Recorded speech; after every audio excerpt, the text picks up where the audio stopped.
जिन जिन बच्चों का CBSE business studies का पेपर होने वाला है, ये वीडियो उनके लिए बेहद इंपॉर्टेंट है। बहुत सारे बच्चे बहुत स्ट्रेस में रहते हैं बिजनेस स्टडीज के पेपर में और अपना आखिरी रात खराब करते हैं। मैंने सोचा क्यों ना मैं आपसे एक बार रूबरू हो जाऊं। मुझे भी आपकी चिंता सता रही थी।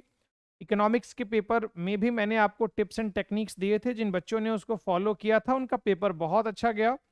और जिन्होंने मेरी बात को नज़रअंदाज किया, कई सारे बच्चे ऐसे भी मिले जिन्होंने एमसीक्यूज को मैंने मना किया था पहले नहीं करने के लिए, फिर भी उन्होंने एमसीक्यूज को पहले किया, जिसका अंजाम उनको भुगतना पड़ेगा। जब आप अपनी टीचर की बात होल हार्टेडली नहीं मानोगे, प्रॉब्लम में तो आप आओगे ही। एमसीक्यू का जाल ऐसा होता है जहां हमें लगता है कि हम जो कर रहे हैं वो सही है, लेकिन एग्जामिनर के जाल में हम कैसे फंस जाते हैं हमको पता भी नहीं होता। तो सबसे पहले बिजनेस स्टडीज के पेपर में बच्चों, आपको सब आता है। मुझे ये बात इसलिए मैं कह पा रहा हूं क्योंकि आप सभी ने सालों भर बहुत अच्छे से और ईमानदारी के साथ मेहनत करी है। और बिजनेस स्टडीज के पेपर में सबसे बड़ी प्रॉब्लम क्या होती है रिवीजन के दरमियान, कि हमें ऐसा लगता है कि हमें कुछ आता ही नहीं है। हमें कुछ आता ही नहीं है। इसी प्रॉब्लम को दूर करने के लिए मैंने सोचा जरा अपने बच्चों से पहले आज बातचीत कर ली जाए। बच्चों, मैं आपको ये कहना चाहूँगा कि आज की जो रात है आपको वो स्ट्रेस में बिल्कुल भी नहीं बताना, क्योंकि आपको ये फीलिंग आ रही होगी कि सर, हमें ऐसा लग रहा है कि हम सब भूल चुके हैं और सब खिचड़ी पक जा रहा है सर, कहीं का चीज़ कहीं उठ के आ जा रहा है। तो बेटा, सही तरीका मैं आपको बता देता हूँ। डे बिफोर एग्जाम आपको क्या करना है, कुछ नहीं करना।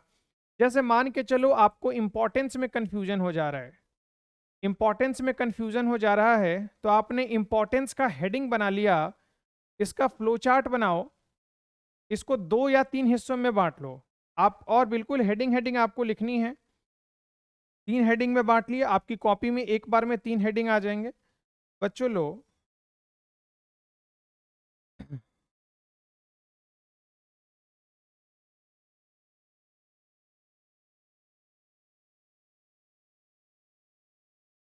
ये लो, मैंने यहाँ हेडिंग दे दिया प्लानिंग का, मैंने यहाँ हेडिंग दे दिया प्लानिंग का, यहाँ मैंने हेडिंग दे दिया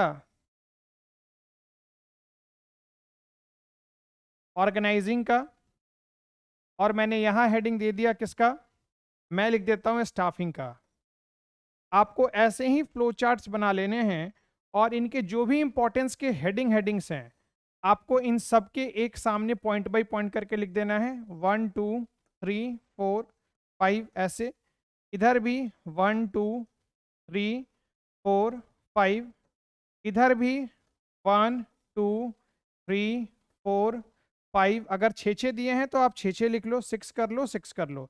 इससे क्या होगा कि आप कंपैरिजन करके पढ़ पाओगे और आपको समझ में आएगा कि हाँ, कौन से पॉइंट इंपॉर्टेंस के मिलते जुलते हैं, कौन से पॉइंट कंप्लीटली डिफरेंट हैं। क्योंकि इतना ना आपके दिमाग में अभी कंटेंट है कि एग्जाम में आपका हाथ रुकेगा नहीं, लिखते लिखते आपको रुकना पड़ेगा कि मैं रुकू कहाँ, मैं इसकी गारंटी आपको देता हूँ। तो डे बिफोर एग्जाम बस यही करो, जहां जहां तुम्हें कंफ्यूजन हो जा रहा है, बहुत सारी चीजें हैं, इंपॉर्टेंस है, डिसएडवांटेज है, उसके बाद फीचर्स है।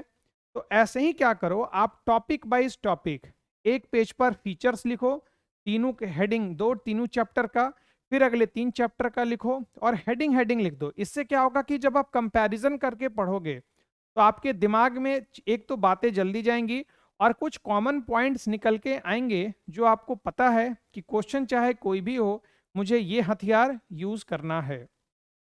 चलो इतना ही आप कर लेना, ज्यादा स्ट्रेस लेने की जरूरत नहीं है। कुछ क्वेश्चन ऑब्जेक्टिव जो आएंगे, मैं फिर से कह रहा हूं, आपको ऑब्जेक्टिव क्वेश्चन को अटेम्प्ट करना है at the end of the paper. सारे पेपर को अटेम्प्ट करने के बाद पार्ट ए और पार्ट बी, पार्ट ए में 8 चैप्टर्स हैं, पार्ट बी में 4 चैप्टर्स हैं, दोनों मिला के 12 चैप्टर्स हैं। ज्यादा फोकस आपको बस आज की रात इन की पॉइंट्स के ऊपर ही करना है, इससे ज्यादा आपको ध्यान देने की जरूरत नहीं है। बाकी मेरी तरफ से आपको wishing you all the best. आप जाएं, अपना बेस्ट दें, काफी कूल एंड काल्म होके एग्जाम दें। क्वेश्चन को 2 बार जरूर पढ़ें, वैसा एमसीक्यू जिसका आंसर आप पढ़ते देने जा रहे हैं, सावधान हो जाएं, उसको दोबारा आप जरूर पढ़ें।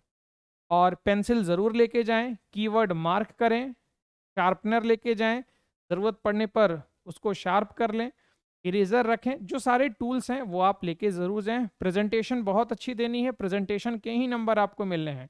पॉइंट बाय पॉइंट लिखना है, हर पॉइंट के बीच में एक लाइन का गैप रखना है, दूसरों के फिराक में नहीं रहना कि दूसरा क्या लिख रहा है, आपको अपने ऊपर कॉन्फिडेंस रखना है, केस स्टडीज के क्वेश्चन को ध्यान से पढ़ना है कि सिचुएशन वो क्या बना रहा है और उस हिसाब से ध्यान से यूज करना है। फ्यूल के सारे प्रिंसिपल आप रिवाइज कर लें, nature and significance of management देख लें, ठीक है।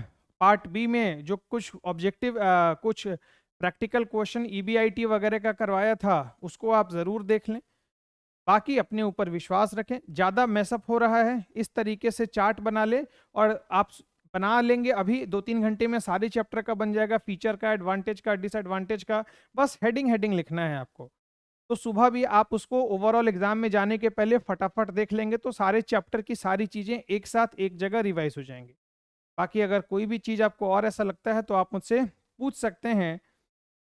चलिए बच्चों, एग्जाम के लिए आप सभी बच्चों को ऑल द बेस्ट।